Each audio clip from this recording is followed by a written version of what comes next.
Hey everybody, welcome to interview number 18. Today I am interviewing someone I've interviewed before actually.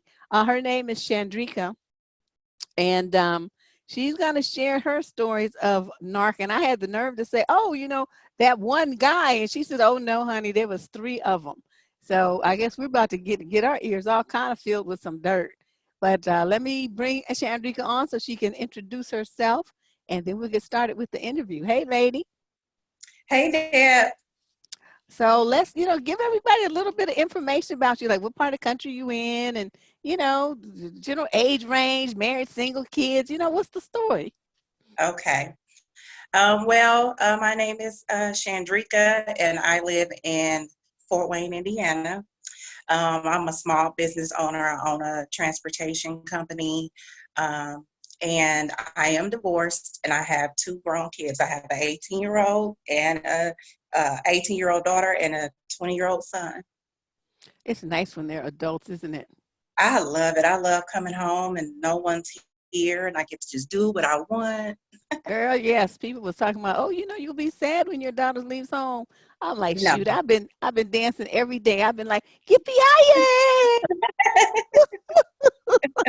So I don't know what they Exactly. be talking about. So let's Yeah. talk about you though. Enough of my my reminiscing. When you let's start talking about, how you grew up and stuff. Because Mhm. you gave us a little highlights about who you are today. But Mhm. let's get you on the road. How did things start off when you were a little girl? Okay. Well, my mom and dad were high school sweethearts, and they were both 16. Well, my mom was 15 when she got pregnant with me, but she was 16 when I was born. And I'm the oldest, both of their oldest. My mom has six children, three boys, three girls, and then my father, sperm donor, as I call him. He had five children, and I'm the oldest on both sides. Um, And by the time I was 8, I got abandoned by both of my parents by the time I was 8 years old, um, and ended up going into foster care.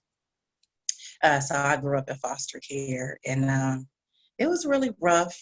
Suffered a lot of, different kinds of abuse, physical, sexual, emotional, things of that nature. So I grew up having to take care of people because I kind of became like the surrogate mom to my siblings, because for some reason all of the adults around me failed me. So I was always, from 8 years old, being placed in adult situations and having, being forced to have to think for everybody from a very early age and solve problems. So um, that's how that Mm. started. Okay, so wow, only 8 years old. I can't even remember what I was doing at 8. Hmm. So you took on a lot of responsibility and obligation at a very young age, and caretaking, like the young lady whose interview we talked about the other day. It's kind of a very similar situation, taking care Hmm. of everybody. Hmm. So when you got to be a teenager, and girls start getting interested in boys, and they want to look cute and go on dates and whatever. Hmm. What was your process? What did you think about? Well, by the time I was a teenager, I was partially had gotten back with my mother, and then the other part until I was 18, um, I was with my grandfather. I wasn't allowed to date because my grandfather would always tell me not to be like my mom, not to have a house full of kids like my mother, not to get on drugs like my mom. So I wasn't even allowed to talk to boys or anything not even on the phone. I could barely even go anywhere. Um, but when I was living with my mother, I lived with her. I got back with her from the ages of like, I think I was like, because I was with my grandmother from the time I was newborn till I was 8 years old. And then my grandmother left him because her and my grandfather came here in the 60s, and from Tennessee, and moved here. And then when I was 8 years old, she divorced my grandfather, and then she moved back to Tennessee. And by that time, my mom was on crack really bad. But for some reason, I guess she thought my mom would start being a mother if she stopped taking care of all of us. But my mom never did. So that's how we ended up in foster care. But I think from like 8 to 8 to, I think, 14 or 13, we were in foster care. And then from 13 into 16, I was with my mother. And then from 16 to 18, I was with my grandfather. But my mom, gosh, I couldn't talk to boys neither, really. And I feel like that's what kind of made me gravitate towards my son's father at 17, going on 18, because he was older and I never really had a father figure. And he was the first person that would talk to me and not be mean to me or get physical with me. So that's what made me be interested in him, even though he was so much older than me. Yeah, I was just getting ready to ask you what his age group was. When I got with my son's dad, I was 17 going on 18 and he was 34. Get the hell out of here. Yeah, he's a pedophile. I didn't realize it at the time. But yeah. Oh my goodness gracious. My son is the youngest of 21 children. He has 21 children. Do you know who they are? My son, he knows quite a bit of his siblings. The oldest one, I think, is 33 or something, or 34. I met her. But my son is baby, and he'll be 20 in October. But yeah, his dad went around and made 21 children. I mean, the only reason I asked, does he know them, is because, in that geographical area, he's likely to meet, maybe if he wouldn't know that was, you know what I mean? That could be a problem. If he were to be romantically interested in somebody and come to find out they have siblings. Right, exactly. He's met quite a few of them, but his dad abandoned him. He refused to be a father to him. So I feel like that's the dad's responsibility. I feel like he should have been spending time with him and letting him know who all of his siblings are, since he created so many. Right. But I didn't really. I was 18 when I got pregnant with my son. I really didn't know what I was doing. Right. Yeah, you just a kid. Okay, so now, is he one of the three that you wanted to talk about that were the narcs? He's the first one. Yeah. Okay. So describe some of his narky behavior. How did you figure out that that's what he was? Well, when I first started dealing with him, he was nice and sweet and everything. And you ever hear those stories about how people say, well, they were like this, and then all of a sudden, after 6 months or a year or a certain amount of time, then they started being this person. And that's exactly what happened. We were cool and everything. I met him at skating. And when I look back on it, I don't know what made him want to talk to me, because I was really bony back then. And back then, 98, 99, it was like you dressed like a boy. So you wore really baggy clothes. Mm-hmm. You know what I'm saying? So it wasn't like I was dressing to show my body, because I didn't have a body back then. And I was really quiet and standoffish. Because I had always had so much drama going on at home. So when I would go skating on Wednesday nights with my friends, that was kind of the only way I could get away from my chaos in between living with my mother and my grandfather, because they really just tolerated me and my siblings. There was like really no love or affection or anything like that. So that was just always weird. When I think back to that, I always think that I couldn't understand what was his attraction to me, because there was nothing about me that stood out at all. But it's not that. You know what it was? They can spot vulnerability. Right. And that's the only thing he sees. Is he saw that, and with everything that you just said, you were just like a lamb, just waiting for some predatory fool to come walking along, and that's what happened. But you're just a kid. What do you know about that kind of stuff? I didn't know anything, because I had never, I wasn't allowed to date or learn how to interact with boys. So when he started talking to me, it was a little awkward at first, but then I'm like, oh, okay, well, he likes me, and at the time, him being 33, 34, it wasn't really registering about him being a pedophile and that he shouldn't even be interested in anyone in my age group. But you know, I realized it once I got older, but, you know, back then it didn't Right. register. Right. And then, but when I got pregnant with my son, that's when the real, you know, Mr. G came out. And the day I told him I was pregnant with my son, it was like he just had this weird look on his face, a look that I had never seen before. And I told him, I said, hey, I'm pregnant. And all of a sudden it was like he switched and he was like, what are you telling me this for? I said, because you're the dad. Well, and he was like, well, I don't know what to tell you. You know, I don't know what you're going to do, but, you know, I can't be concerned with this right now. And ever since that day, he was always an asshole to me. That's when I used to go to church a lot back then. I don't attach myself to any religion or anything, and I don't go to anybody's church. But back then, that's when I used to go to church. And when I had my son, he'd be in the carriage. You know, I'd be carrying him around the car seat. He would be mean mugging me because he became a minister. He's been a minister ever since my son has been 3 years old, and my son is 20. And he would see me at church and be mean mugging me like he just couldn't stand me. And I was like, Oh my God. man, really crazy. Like, I mean, he would take no responsibility for nothing. Everything is everybody else's fault. And when my son was born, my son was premature, and he did not want to be a father so bad that when my son was born, before he was born, they were trying to keep him in because he was trying to come out and he was underdeveloped.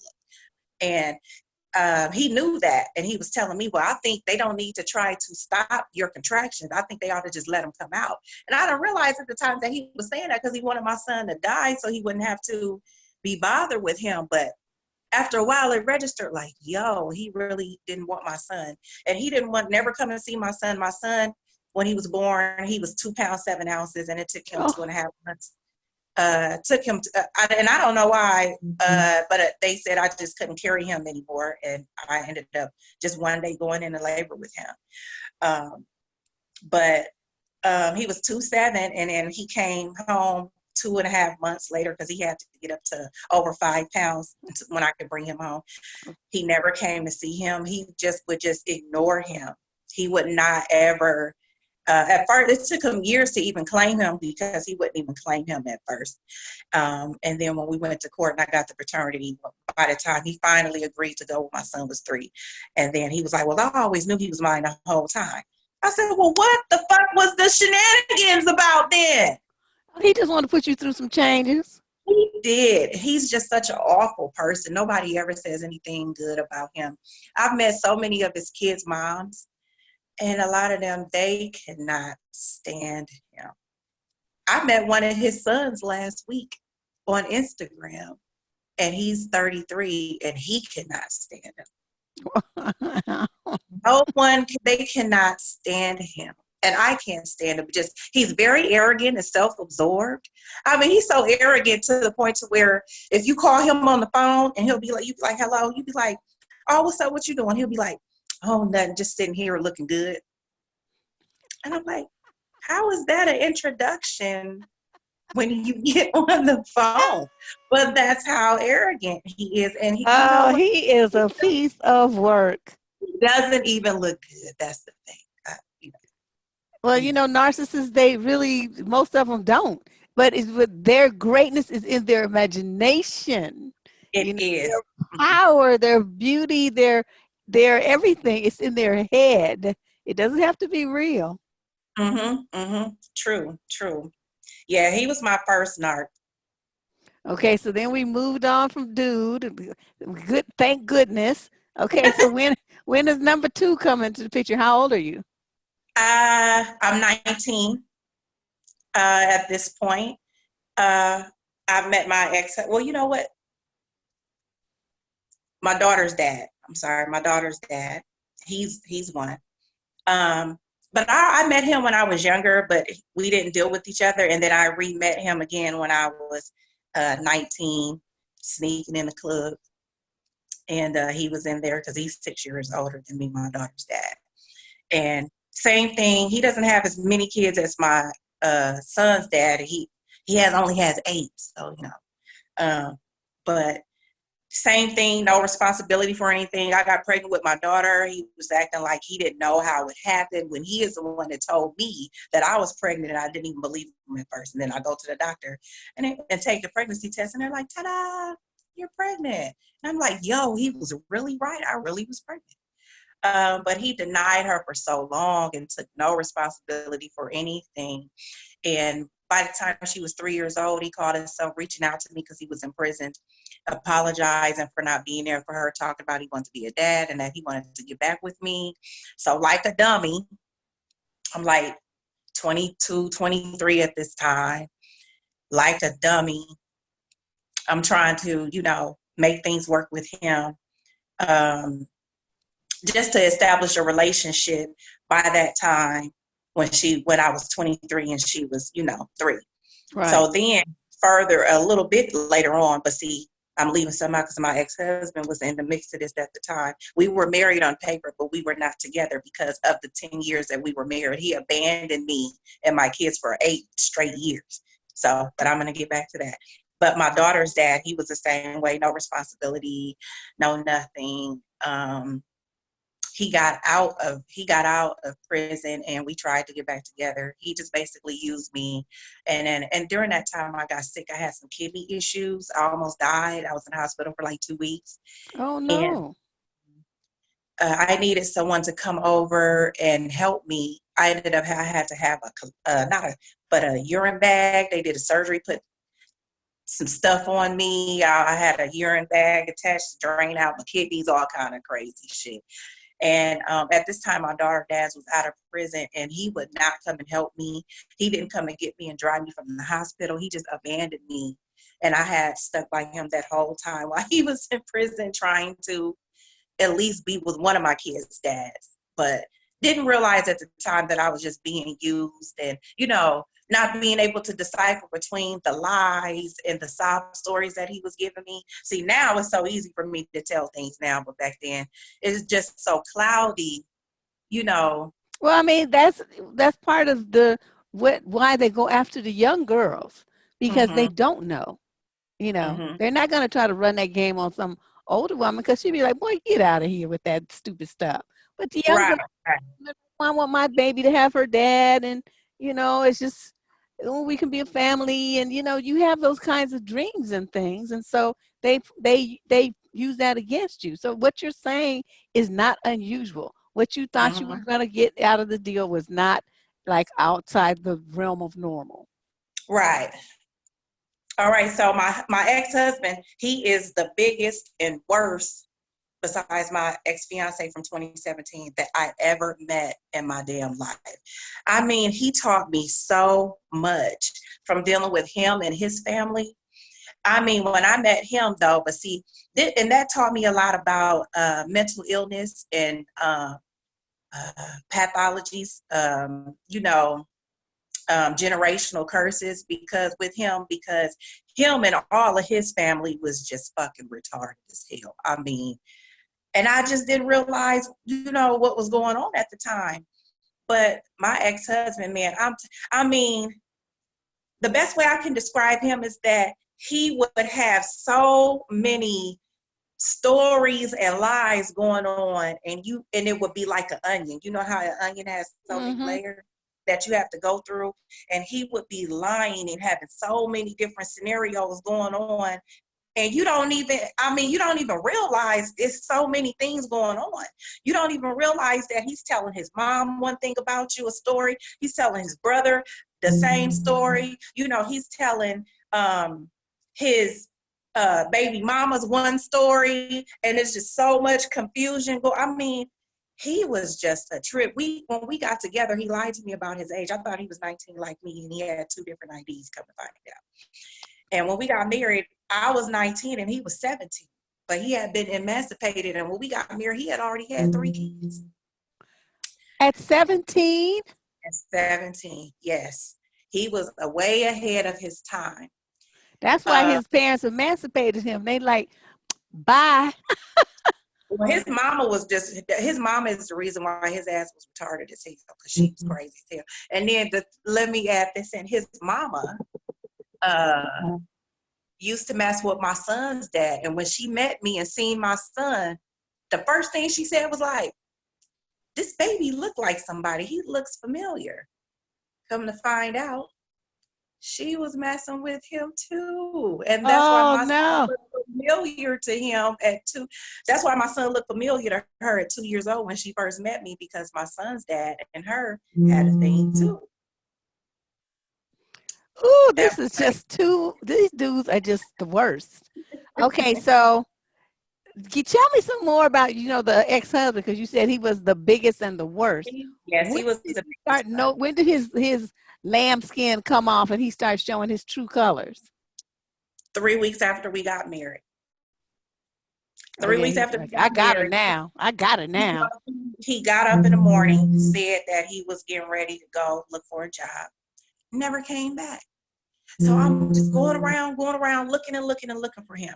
Now, at this point, I'm living in some apartments here in Indiana. They like some, you know, like hood apartments called Eden Green. We call them the Greens. So I'm in the Greens, and it's like all these buildings. So I called his mom, and I'm like, yo, I haven't seen him in 3 days. So him and his brother was click tight. So if he did something, he would tell his brother, and his brother would always know what to do or where to find him. So I called his mom, and she called his brother, D, and she was like, go find your brother. Come to find out, he's 3 buildings down from me with this chick who was supposed to be my friend, and they having a thing. 3 And weeks after you got married. yes. Mm-hmm. Okay. I got into a fight. Then after that, I got into a fight with his daughter's mom, his 2 daughters' mom, because she was like really crazy. And she threw a brick through my patio one day, and it was just a damn mess because, I didn't realize that he was going back and forth, not actually being with her, but just still saying things, trying to stay in her head. Right. And I didn't realize what was going on until many years later. You know what I'm saying? And, Well, they always have to have multiple irons in the fire because they might right. need to, place to stay, Mm-hmm. something to do, somebody's car to drive. I mean, whatever. They have to set up their escape plan. Mm-hmm. Yep. So we got married in 2001. By 2002, after my daughter was born, we were separated. Then we were living completely different lives from 2002 all the way until I divorced him in 2010. Then my dumb ass, he get locked up, come running back to me while he locked up, because everybody has left him then, and he's made 3 more kids in between this time. Oof. With other women. My dumb ass, he reach out to me. I get back with him, Deb, you gonna be mad at me. I get back with him and remarry him while he in prison. And then he had a vendetta against me. In his mind, even though he was the one that was gone the whole 8 years and rejected all of my suggestions for us to get back and try to make the marriage work in that 8 years, he refused to come back. We got back together. I thought he was different. And he was acting like he was paying the mortgage on my house. I had got a little house. My little mortgage was only $420. And he wasn't paying it. But what he was doing, he's so smart, that when they would send the receipt in the mail that I paid, it would just be on regular white paper and black ink. So he would type them up when I would go to work and act like he got a receipt that he paid him, but he wasn't paying it, I come to find out. And I ended up losing my house. And I lost my house, and he left one night, didn't come back, went out, was cheating with somebody else, disappeared for 3 days, came home. As soon as he came home, I'm like, what's up? Where have you been? What's going on? Why is this happening? He didn't answer me, and he choked me. As soon as he came through the door, he choked me and said, and he got in my face, and he said, I don't love you. I don't want to be married to you no more. And I did all of this because when we was married the first time, you were not a good wife. And I was like, I just could not believe he had the audacity.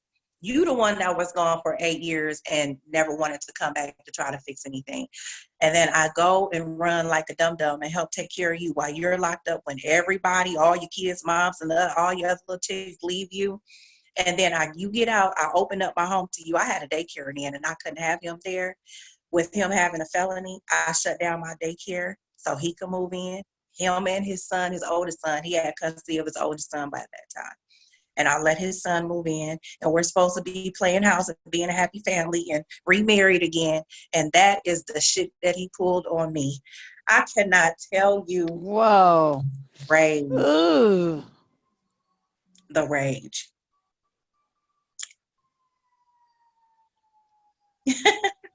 I don't even know what to say, because this was like a plot.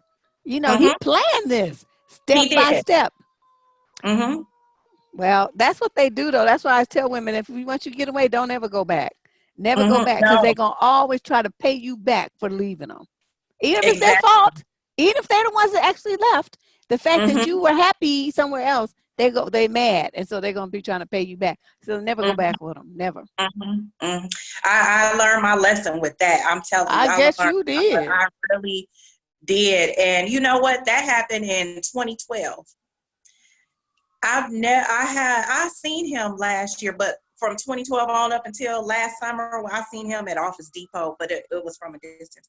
I never seen him, never talked to him. And it's crazy because when we broke up, the day when he left and when we had the big blow up and he choked me and said he didn't want to be married no more, the crazy thing about it is that he was trying to tell me that, because like the week before that, I got off work and I came home, and he's really smart. He figured out how to hack into my computer. So he hacked into my computer and was going through all my information that had accumulated on my computer all the time when we were separated. So when I got home, he was trying to question me about shit that happened when we were together. I mean, we were married, but not together.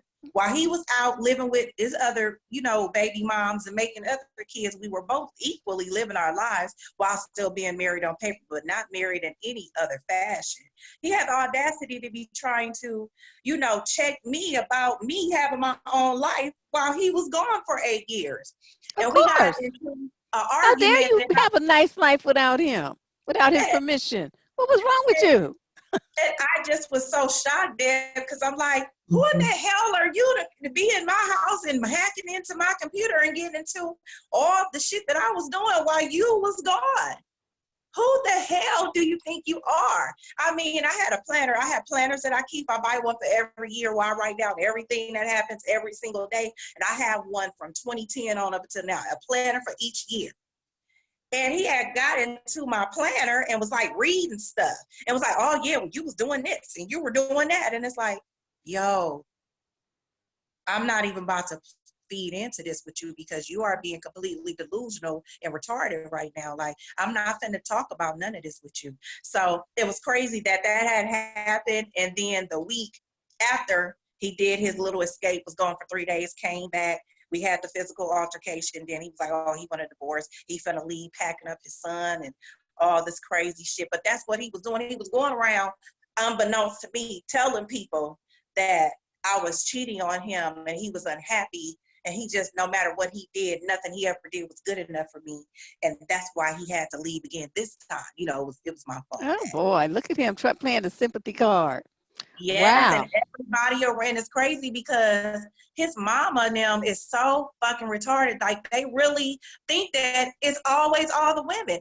And it's crazy because, like, when we were married the first time, when we got married and I was 19, he was 17, she would say stuff to me, and for some reason it wasn't registering what she was saying. But when he would cheat on me all the time when we were younger, when we got married the first time, and she would come over to my house and she would be like, I don't think you realize what you have within your grasp. And I'd be like, what the fuck is she talking about? What does that mean?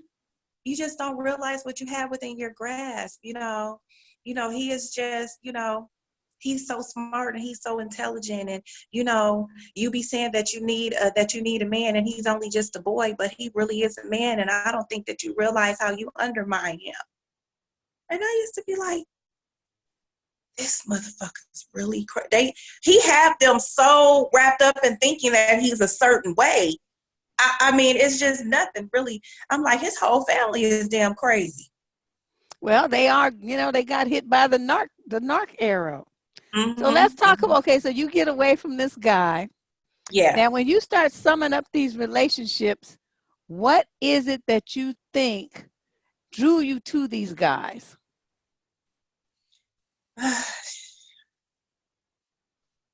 You know what? When I think back to all of them, why I even engaged them, it was just they were there and they showed me attention. And so I just, engaged in it, to be honest. I think that's really the only thing. So did you have, at that point, when you were going through these things, what was your concept of love and your idea of a good relationship? Well, with both of my kids' dads, I didn't try to even be in relationships with them. The only one that I really tried was with my ex-husband. And that's when I was like still into religion. And I would be listening to all the older, women and older people saying, don't give up. He's your husband. Even like I said, when he was gone for those 8 years straight, and I would run into people and they would say, hey, still try to wait, still try to, work it out. And I just wanted my marriage to work, but then it was like something just clicked and I was like, you know what, this isn't even really a marriage. This is someone who really doesn't love me. This is someone who really doesn't care about my children. I just had to, accept the cold hard facts that, I was just getting game ran on me and it's just not nothing what I wanted it to be, So summing up those relationships, what is it that you have learned about how to avoid these kind of guys in the future?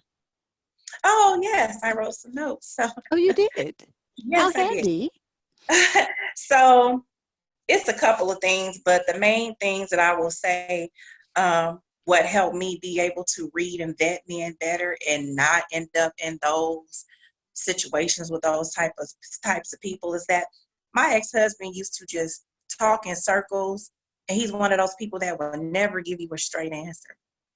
And it took me years to really realize that he would never really give me straight answers. And so that's the first thing that I wrote is that to pay attention to how a man or a woman or a person verbally communicates with you. Pay attention to their style of verbal communication.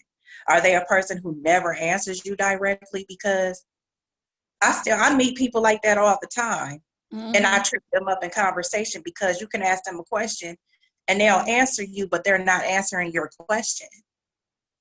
And it's done as used as a way to confuse you.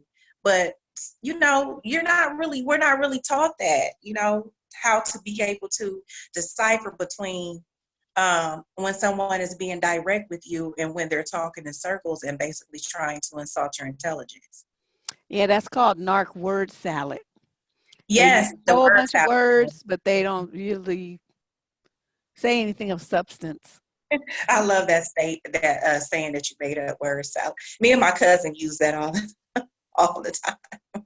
Girl, just toss. Yes, and nothing, and you get nothing. You get nothing. Yeah. Okay, that's a good one. Okay, so and the next one? The second thing is to, I wrote paying attention to a person constantly saying that they're going to do things, but then they never actually do them because every time they're supposed to do something, all of a sudden it's a sob story or an excuse or a wild ass story that never makes any sense. And to me, if you're paying attention to that, because if someone really cares about you and values your time and just values you, who you are, whatever they tell you they're going to do, they are going to do it. And they're not going to have 50 excuses or sob stories. They just are going to be a man or a woman of their word, and they're going to do what they say they're going to do. Exactly. And the third thing that I put is just to pay attention to how that person's friends and family members react to you and also treat you. Okay. And If you that even get goes to back. meet them, because some of them keep, they keep you away Yes, from they their friends and family because they don't want to hmm be busted. right, right. But in my situation with my ex-husband, his people was always with the shits. So if I had any questions or something or anything, he's already prepped them and they already have an idea in their head about me or what's going on in our relationship that's not true. So they're gonna have an excuse or something to go on with the story that match the bullshit that he's on because he's already prepped them, Right. you know, on how to view you, So My that's goodness. that. Well, one thing I noticed is that the it sounds like there's some what they call repetition compulsion there Mm-hmm. in your relationships with these guys because they seem to mirror a lot of the behaviors of your parents. The abandonment, repeated abandonment, the Mm-hmm. not being there for you. And even though, the faces change, dynamics are the same and it opens up the same wounds. You feel the same kind of hurts. So as you were talking, that's what I was picking up. It's like, okay, these dudes are treating her just like her parents did. Mm-hmm. Just like slightly different way, but the end result is you still felt the same way.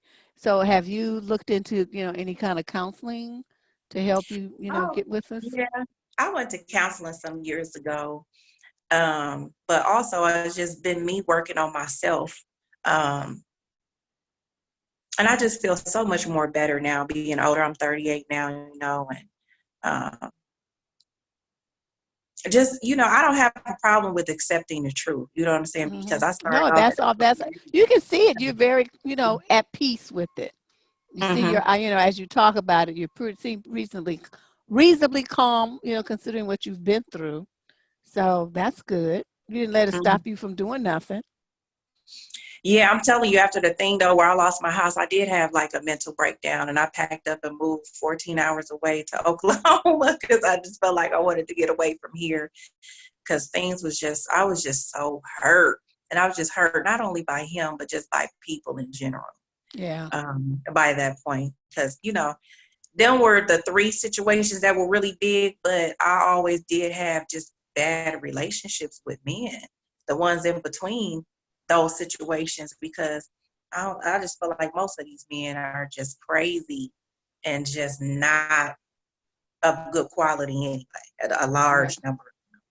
But just working on myself, working on my attitude, and just being more selfish. And being more selfish has really helped me a lot. Like, I no longer feel so used and overwhelmed by people no more because I don't give so much up of myself to people anymore. And I know, and I'm okay with it. I'm That's okay good. with it. So you learned how to put up some boundaries. Yes, yes. Okay. How to have boundaries and standards and, all that stuff with people and to say no. And then by watching you and listening to you these past 2 years, I'll be practicing how I'm going to say no, just like you be telling us to do. That's good because it's like, this it's it's just a wonderful word for women to be comfortable saying. You know, Mm-hmm. it's Mm-hmm. just really hard though for a lot of them because they feel like if you say no, you're not being nice. And Yes, and I don't worry about that. And I don't worry about being nice or hurt people's feelings. I don't worry about any of that stuff anymore. And it really does make you have a different outlook when you realize that it is okay for you to put yourself first. And that's what I do, like with my business and stuff. I'm very excited to have my business, and that's what I want to do. I'm an entrepreneur. Before that, I had a children's clothing boutique. Before I had my transportation company. Before that, I had a daycare. So I'm always doing stuff, and those are the things that I put first that I want to do. And now that my kids are grown, I'm there for them in their adulthood, but I don't have to put so much into them anymore because they're young adults now, and that gives me the opportunity to, you know, watch them, see, the decisions that they make, to see, how they react first from what I taught them. So it has been interesting. They haven't been doing anything too much to disappoint me yet. So I mean, if they haven't done it by the time they're, through them teens, they probably aren't going to. Mm-hmm. Those are the roughest years. And Mm-hmm. when I looked at my daughter, I was like, who are you? Where did you come from? Why? But then when she got around, I say around 18, she changed back. So Right. yeah. But yeah, there was a Mm-hmm. couple of years there. I was like, okay, somebody done switched her body or something. Something happened. Because she just overnight seemed like she turned crazy. I don't know. I, I don't know. That's why I was like, ooh, I was happy when she moved out. But That is girl, I'm trying to tell you, it's really good. So you have any closing comments? You did great, by the way. I just want you to know. I know you was a little nervous, but you did. I was nervous, yeah, I but know, I could tell. yeah, no, I just would like to say to the ladies, just um, be more mindful and pay attention, and don't be scared to have boundaries, and don't be scared to say no. And one thing that I have enjoyed is all these years is that I really enjoy being by myself. And it's okay to be by yourself. It's okay to be alone with yourself and with your thoughts. Um, and I just think more women need to just get okay with being alone and being by themselves and working on themselves internally and mentally. Hmm. And then I feel like if you do that, um, the probability of you ended up in these type of situations, will be very slim once you change, your thinking and change how you view yourself and start being more selfish and realize that you are just as important as anyone else. Everybody else doesn't have to come first while you come last. That's right, girl. Tell it. That's right. So many women do think that, and I'm glad that you have arrived where you are. I wish you much continued success in your businesses. Thank you. You'll do well. I have every confidence in you. You'll do Thank you well. so much. I've been growing and stuff because I've been listening to you. So Ah, well, I can say that I highly recommend that you do that. So that's good. But girlfriend, you take care. I'm gonna get this up. I'm gonna try to get this up tonight. All right. My act together, and